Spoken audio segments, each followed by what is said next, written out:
Pasti sudah banyak yang nggak sabar dan penasaran dengan perbandingan dua smartphone flagship ini, Samsung S25 Ultra versus Vivo X200 Pro. Nih, saya spill dulu beberapa sampel jepretan keduanya.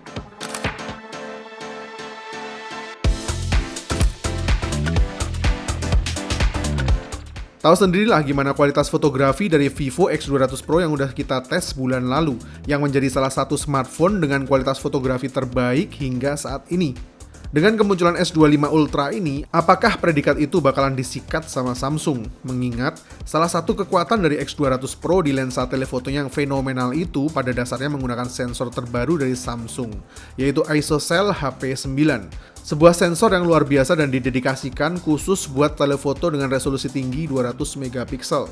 Saya pikir pasti bakalan seru ini kalau di-compare sama inovasi kamera baru di Samsung S25 Ultra ini. Tapi kenyataannya, jujur saya rada kecewa sama Samsung S25 Ultra. Coba kalian lihat komparasi berikut ini. Di sebelah kiri ada spesifikasi kamera dari S24 Ultra yang dirilis tahun lalu, dan sebelah kanan adalah spek kamera dari S25 Ultra. Nah loh, sudah setahun lamanya ternyata hampir seluruh spek kamera S25 Ultra itu sama dengan S24 Ultra.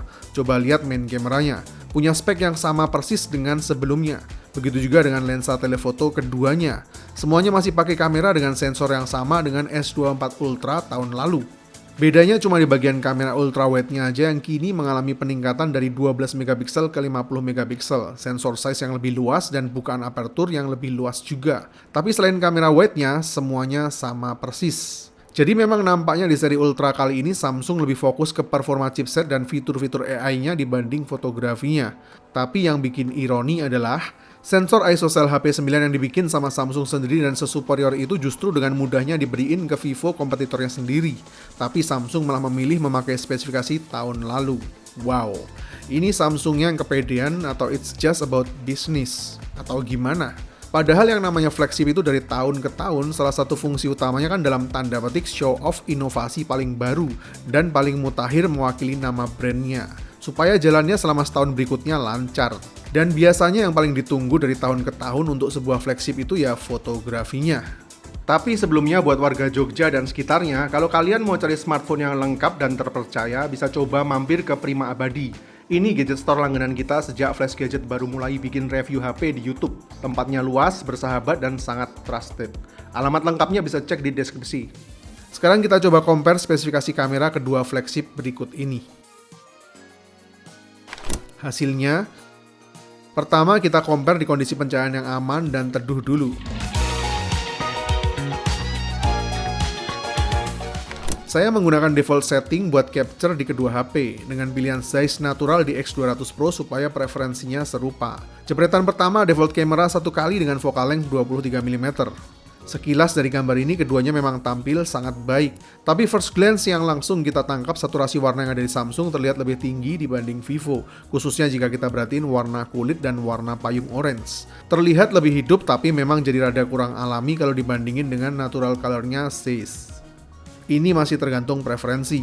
Buat detail ke subjek sama-sama menampilkan image clarity yang tajam dan identik satu sama lain, tapi detail di background seperti daun dan bangunan masih tercapture lebih baik di Vivo. Tapi kalau nggak diperhatiin sedalam ini, keduanya tampil sangat baik. Cuma beda algoritma dan kiblat saja yang disesuaikan dengan selera masing-masing. Lanjut ke 2 kali zoom dengan focal length 46 mm. Di komparasi ini keduanya juga masih tampil istimewa. Tapi sekilas yang bisa kita lihat, Samsung menampilkan gambar yang lebih natural secara keseluruhan.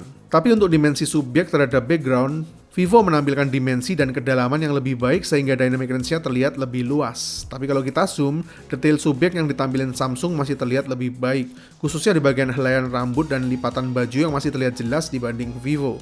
Masih 11-12 lah urusan default main kameranya ini. Sekali lagi beda preferensi. Ke focal length selanjutnya. Nah, di sini ada perbedaan focal length. Di Samsung menggunakan 3 kali zoom, sedangkan di Vivo lensa telefotonya menggunakan 3,7 kali zoom. Jujur kalau saya pribadi kurang suka dengan focal length 69 mm dengan 3 kali zoom.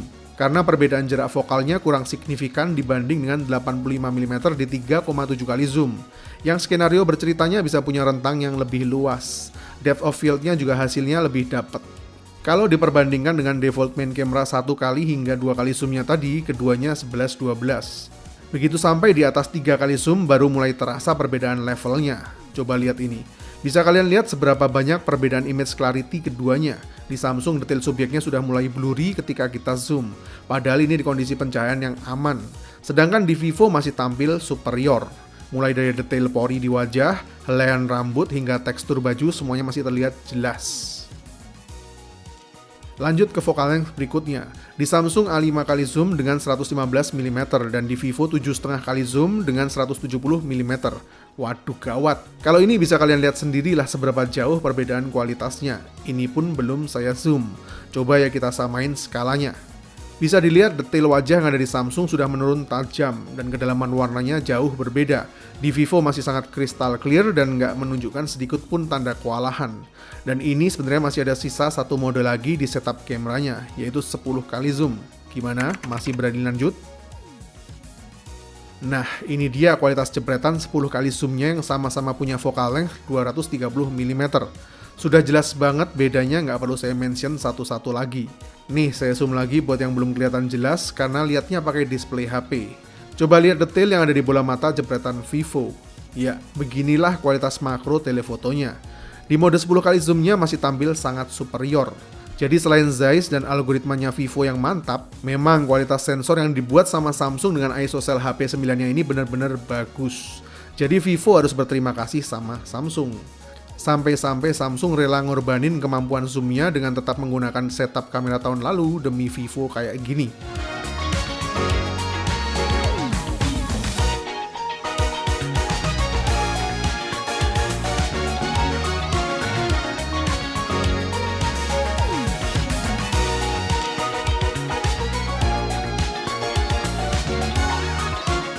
Oke, sekarang kita lanjut lagi testing kemampuan telefotonya sampai ke 100 kali. Samsung udah deg-degan ini kayaknya. Kita jepret dulu gambar non-subjek. Pertama kita mulai dari lensa wide. Kalau dari speknya ini sebenarnya Samsung punya kamera wide dengan sensor yang lebih bagus dengan bukaan yang lebih lebar. Kalau dari viewing angle-nya memang Samsung lebih unggul dengan 13 mm, sedangkan Vivo masih di 15 mm. Tapi meskipun dari speknya bagusan Samsung, tapi dari yang kita lihat sekilas nggak banyak bedanya. Bahkan kalau kita zoom ke detail bangunan, dynamic range yang ada di Vivo masih terlihat lebih baik. Dan overall lebih berdimensi dibanding di Samsung. Distorsinya juga masih lebih baik di Vivo. Lanjut ke default main camera di mode 1 kali seperti ini. Sama cakepnya kalau main camera. 2 kali zoom dan kita zoom lagi ke bangunan. Bisa dilihat dynamic range-nya masih bagus di Vivo. 3 kali zoom di Samsung dan 3,7 kali zoom di Vivo. Coba lihat detail di bagian atapnya. Di Samsung sudah mulai blurry dan di Vivo masih bagus ketajamannya. 5 kali zoom di Samsung dan 7,5 kali zoom di Vivo. Kita lihat lagi detail di atapnya. Semakin jauh perbedaannya. Dan yang terakhir, masing-masing 10 kali zoom. Nah, sepakat ya bro? Sekarang kita tes lagi ke objek lain buat tes sampai 100 kali zoom. Sebelumnya kita tes dulu lagi ultrawide-nya di langit yang lebih backlight. Nah, bisa dilihat ya untuk dynamic range lensa wide memang masih lebih luas di Vivo. Tekstur awannya masih terlihat lebih jelas. Selain itu kedalaman warnanya juga terlihat lebih natural di Vivo. Sedangkan di Samsung masih cenderung terlalu kontras dan pekat. Kita zoom 10 kali langsung ke arah patung pahlawan. Terus kita zoom ke objeknya.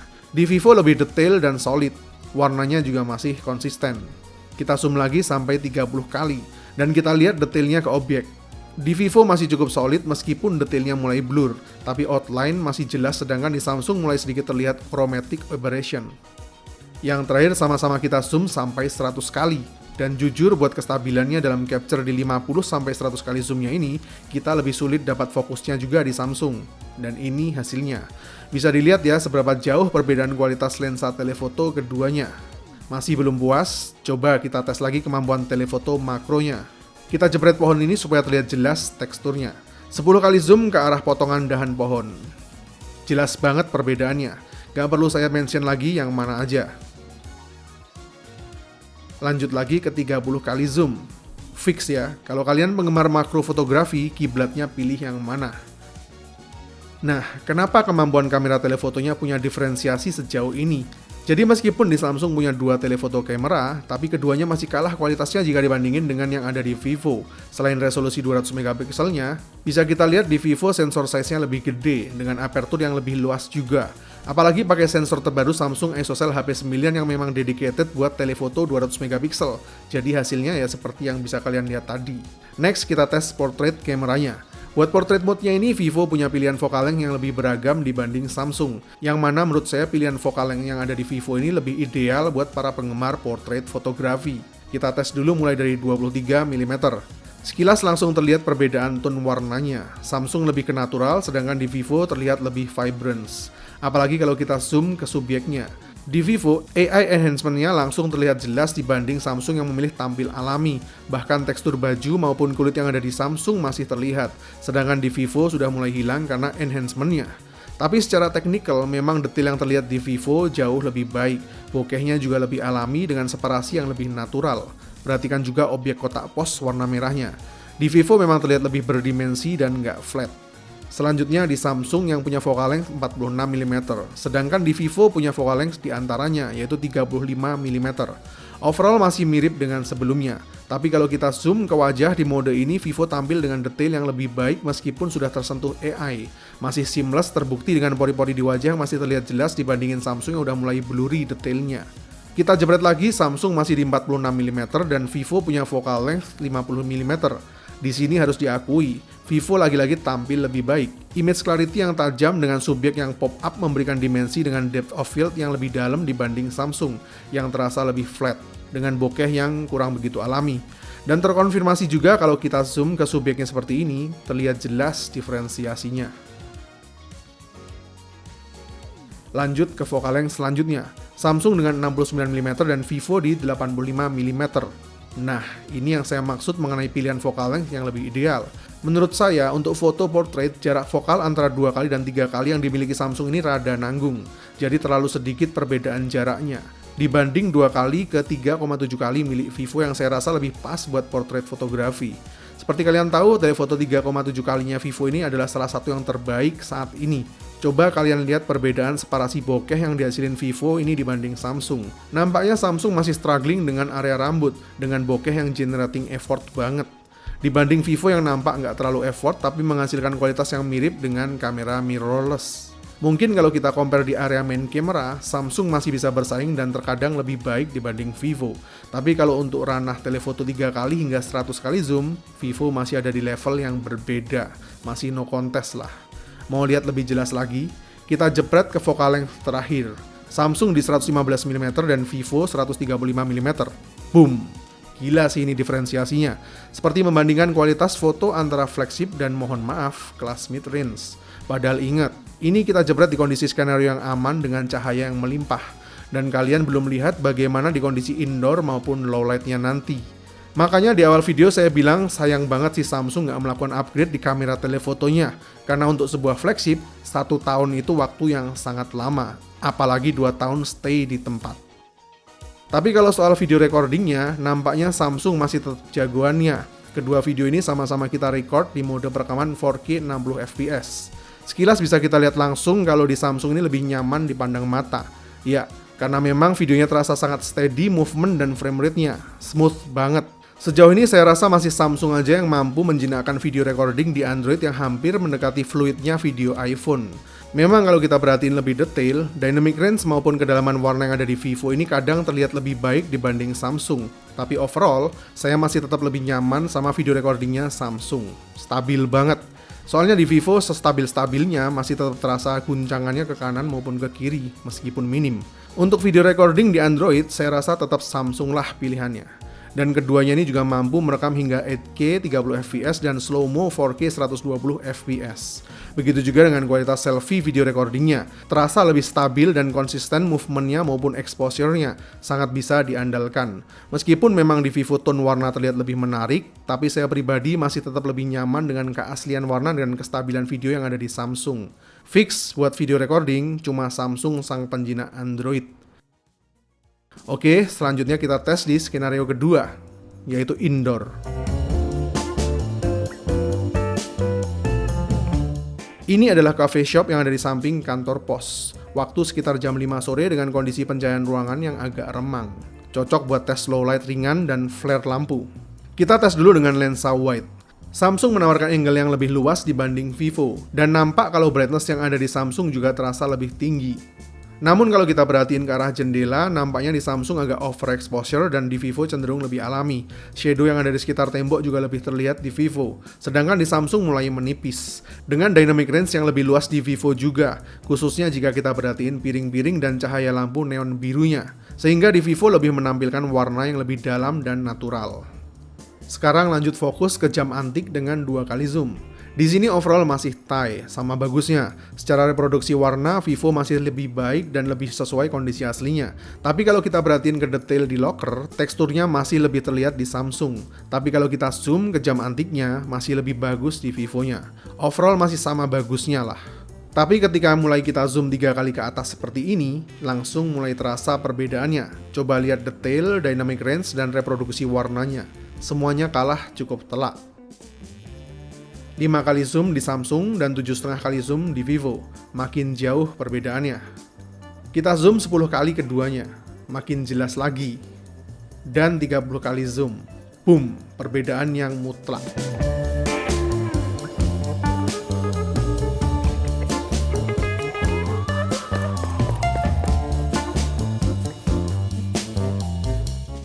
Sekarang kita compare dynamic range dan kemampuan handle cahaya. Di kedua foto ini sekilas nampak sama, tapi kalau kita zoom ke area lampu, di Samsung terlihat masih agak overexposed dibanding Vivo, dengan glare dan ghosting yang lebih minim karena peran coating size-nya. Selain itu di bagian rak di tembok juga objek-objeknya masih terlihat lebih detail dan berdimensi. Dan begitu kita zoom ke arah lampu saja, detailnya semakin nampak jelas.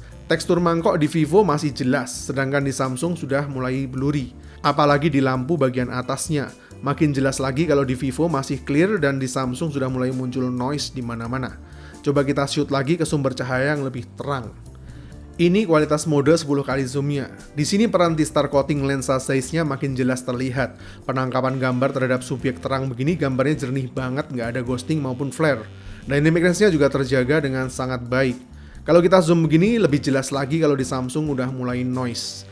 Nah, tapi ketika kita zoom ke mode 30 kali zoom kayak gini, sayangnya algoritma Vivo terlalu berfokus sama sumber cahaya dibanding keseluruhan gambarnya.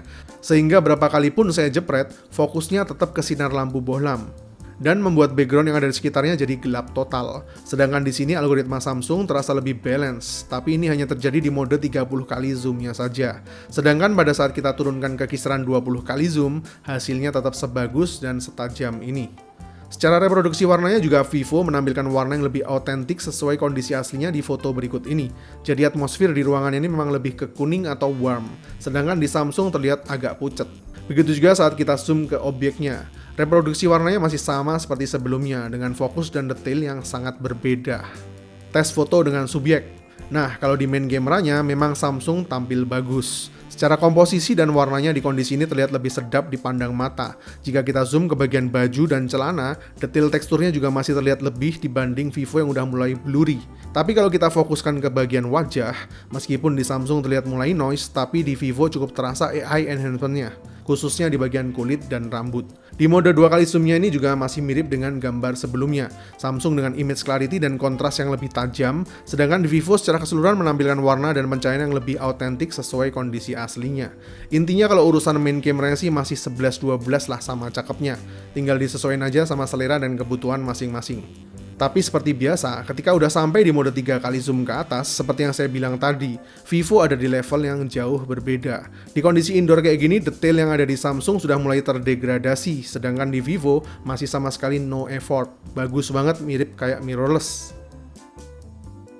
Ini perbandingan mode 5 kali dan 7,5 kali zoomnya. Dan ini 10 kali zoomnya. Asli beda banget.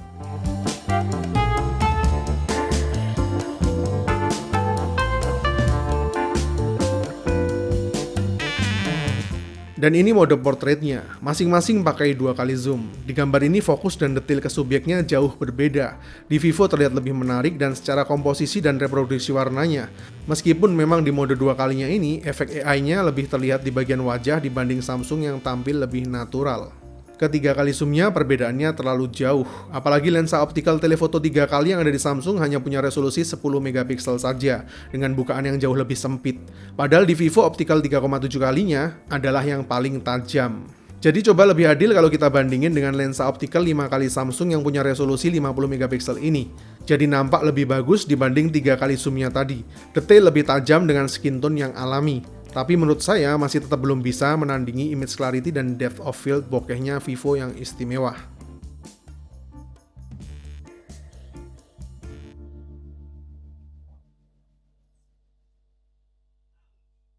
Oke, lanjut ke skenario ketiga, kondisi outdoor yang agak backlight. Sayangnya saya nggak banyak dapat sinar matahari karena sejak kita tiba di sini, kondisi cuacanya mendung dan gerimis. Jadi ini backlight maksimal yang bisa saya dapetin saat mulai sunset. Main camera dengan mode default di 23mm, at first glance Samsung terlihat lebih cerah dan bright. Tapi ini bukan kondisi aktual di pukul setengah 6 sore yang sebenarnya. Coba perhatiin gumpalan awan mendung yang ada di Vivo. Lalu perhatiin juga di bagian langit senjanya ini.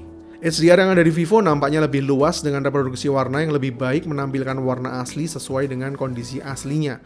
Kalau urusan HDR, memang algoritma Vivo sejak dulu nggak ada duanya. Kita zoom lagi 2 kali, masih identik.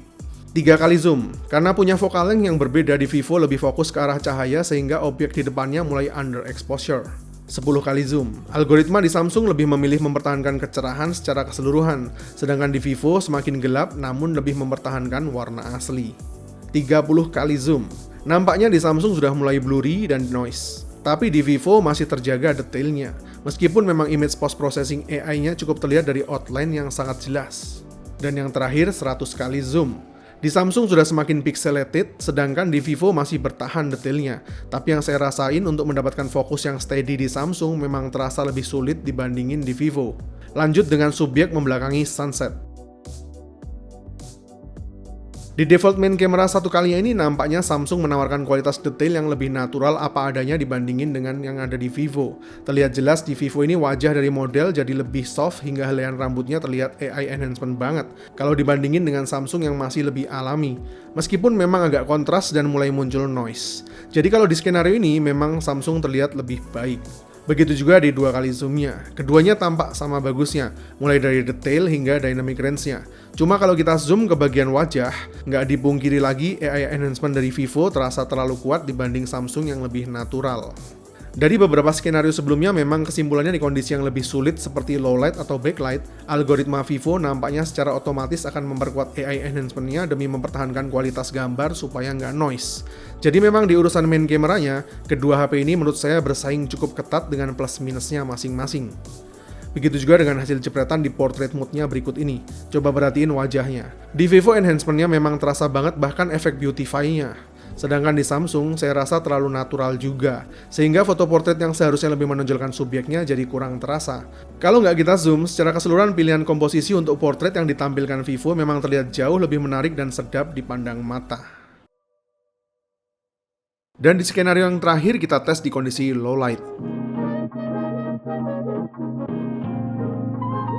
Pertama di lokasi yang masih dekat sama sumber cahaya. Di Vivo terlihat lebih bright dan fokus ke subjek lebih baik dibanding Samsung yang agak underexposure. Coba lihat ke wajahnya. Di Samsung sudah mulai noise tapi di Vivo masih mulus, meskipun ada peran AI. Tapi kalau di kondisi low light gini, enhancement-nya masih terasa alami dibanding kondisi pencahayaan yang terang. Overall sih masih lebih enak dilihat di Vivo-nya kalau di low light. Lanjut ke 2 kali zoomnya, masih mirip dengan mode 1 kalinya tadi, keduanya masih sama-sama cakep. Tapi kalau di zoom, baru jelas terlihat di Samsung noise semakin banyak dengan detail resolusi yang menurun. Sedangkan di Vivo makin terasa lagi AI enhancement-nya meskipun memang noise-nya hampir nggak terlihat. Masuk ke 3 kali zoom dan 3,7 kali zoomnya. Kalau ini sih telak banget perbedaannya. Di Samsung gambar sudah mulai blurry dan kehilangan seluruh detailnya, sedangkan di Vivo masih sangat-sangat clear dan detail. Bahkan pori-pori di kulit pun masih terlihat sangat jelas. Tipis banget peran AI-nya beda dengan 2 foto sebelumnya tadi. Lanjut ke 5 kali zoom dan 6 kali zoomnya. Perbedaannya sangat nyata dan telak, bahkan nggak perlu lagi saya zoom buat lihat diferensiasinya. Dan terakhir sama-sama 10 kali zoom. Coba lihat pantulan cahaya yang ada di pori-pori kulit di foto Vivo. Buat kondisi low light bisa capture setajam dan seakurat ini sangat luar biasa sekali. Selanjutnya ini, di default main kameranya keduanya memang sama-sama bagusnya, tapi harus diakui Vivo masih lebih tangguh dalam handle cahaya, HDR lebih terkontrol dan gak overexposed. Tapi untuk keaslian warna masih lebih bagus di Samsung, karena langit di Vivo ikutan jadi biru, sedangkan di Samsung masih mempertahankan warna alami.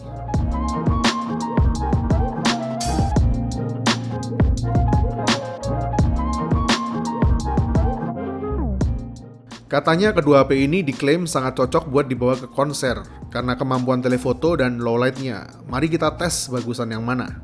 Jarak stage dari tempat saya berdiri sejauh ini. Di lensa wide-nya ini sepertinya keduanya masih identik satu sama lain. Nggak banyak bedanya. Masih tie lah kualitasnya di kondisi low light. Default main camera 1 kali. Dari gambar ini mungkin nggak terlihat perbedaannya, tapi kalau kita zoom ke area stage, nah terasa banget bedanya. Di Samsung noise-nya udah terlihat, ghosting dan panggung juga agak washed out. Sedangkan di Vivo, semua cahaya terkontrol dengan detail panggung yang masih terlihat jelas. Lanjut kedua kali zoom, makin jelas lagi perbedaannya dalam handle direct light kayak gini. Di Vivo masih jelas dan cukup detail panggungnya. Lanjut ke 3 kali dan 3,7 kali zoomnya. Di Vivo detail orang-orang yang ada di panggung masih terlihat jelas, sedangkan di Samsung sudah makin blurry. Meskipun di Samsung terdapat flare, tapi di Vivo juga muncul flare semacam ini di beberapa kondisi, yang cukup mengganggu juga khususnya ketika kita pakai lensa telefoto melawan cahaya. Dan ini 10 kali zoom keduanya. Udah fix ya siapa pemenangnya kalau dipakai buat nonton konser.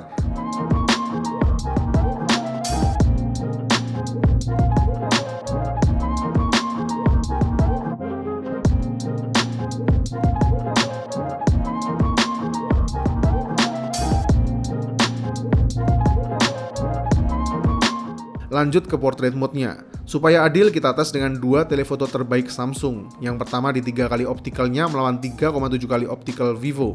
Karena punya perbedaan focal length, bokehnya jauh lebih dalam di Vivo, dengan warna yang lebih keluar dan hidup dibanding Samsung yang terkesan agak flat buat sebuah mode portrait. Kemudian pada saat di zoom, di Samsung nampaknya juga struggling dengan noise di mana-mana dan di Vivo masih sangat clear. Lanjut ke 5 kali optical zoom melawan 6 kali zoom di Vivo. Sebenarnya di Samsung juga udah bagus, tapi buat sebuah foto portrait, Vivo masih ada di level yang berbeda. Khususnya depth of field bokehnya memang cakep banget, dengan komposisi pencahayaan dan warna yang sangat bagus. Apalagi kalau kita zoom begini, masih cukup telak lah kemampuannya dalam kondisi low light.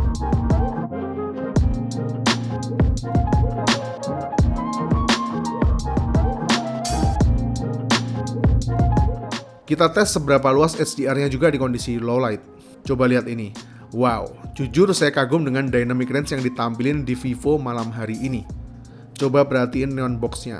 Di Samsung tulisan sudah tak terlihat karena overexposure. Di Vivo otomatis balancing sehingga masih terlihat jelas. Kemudian lihat juga pencahayaan ke subjeknya, masih terhighlight dengan baik sehingga nggak underexposure. Kemudian lihat juga lantai dan genangan airnya. Dynamic range yang sangat luas dengan algoritma yang sangat balance. Padahal ini dijepret dengan sangat cepat dan kita tidak atur fokusnya. Sedangkan untuk mendapatkan balance seperti ini di Samsung, kita mesti lebih effort untuk menitikkan fokusnya beberapa kali supaya mendapatkan yang terbaik. Ketika kita fokuskan ke neon box, detailnya memang jadi jauh lebih baik. Tapi backgroundnya jadi lebih gelap dan underexposure. Sedangkan untuk mendapatkan balance HDR seperti ini di Vivo cuma tinggal jepret saja secara otomatis. Jadi memang harus diakui dynamic range dan kontrol pencahayaan Vivo di kondisi low light-nya memang sangat-sangat bagus. Dan inilah kualitas video recording 4K 60 fps-nya di malam hari.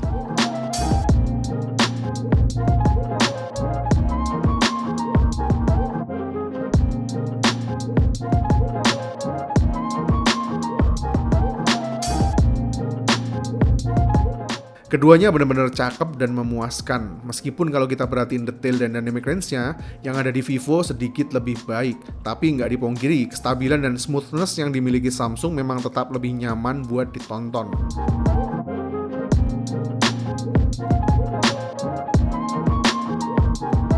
Tapi kalau untuk selfie video recordingnya di kondisi low light seperti ini, nampaknya keduanya masih sama-sama struggling.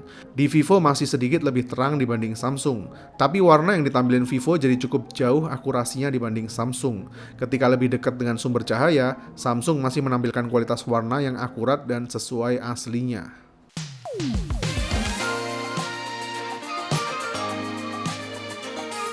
Oke, kesimpulannya.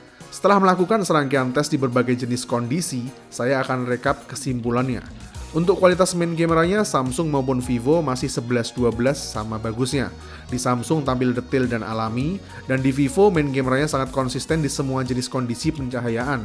Cuma sedikit kompensasi di enhancement AI-nya yang cukup terlihat, khususnya di kondisi pencahayaan yang agak sulit. Tapi buat urusan telefoto kameranya, meskipun Samsung memiliki 2 buah telefoto kamera, tapi masih beda level kalau dibandingin dengan kemampuan zoom yang dimiliki Vivo saat ini. Begitu juga dengan kemampuan portraitnya yang masih belum sesuperior milik Vivo. Untuk selfie kameranya saya lebih prefer ke Samsung dengan natural color-nya. Tapi hampir sebagian besar jepretan di kondisi low light-nya, Vivo masih tetap yang terbaik. Untuk video recording sebenarnya keduanya luar biasa bahkan di kondisi low light sekalipun. Tapi saya pribadi masih tetap lebih menikmati video recording yang ditampilin oleh Samsung. Jika saja Samsung memakai teknologi terbaru mereka sendiri yaitu sensor kamera yang dibenamkan di kamera telefoto Vivo, mungkin video comparison ini bisa jadi akan disapu bersih sama Samsung S25 Ultra.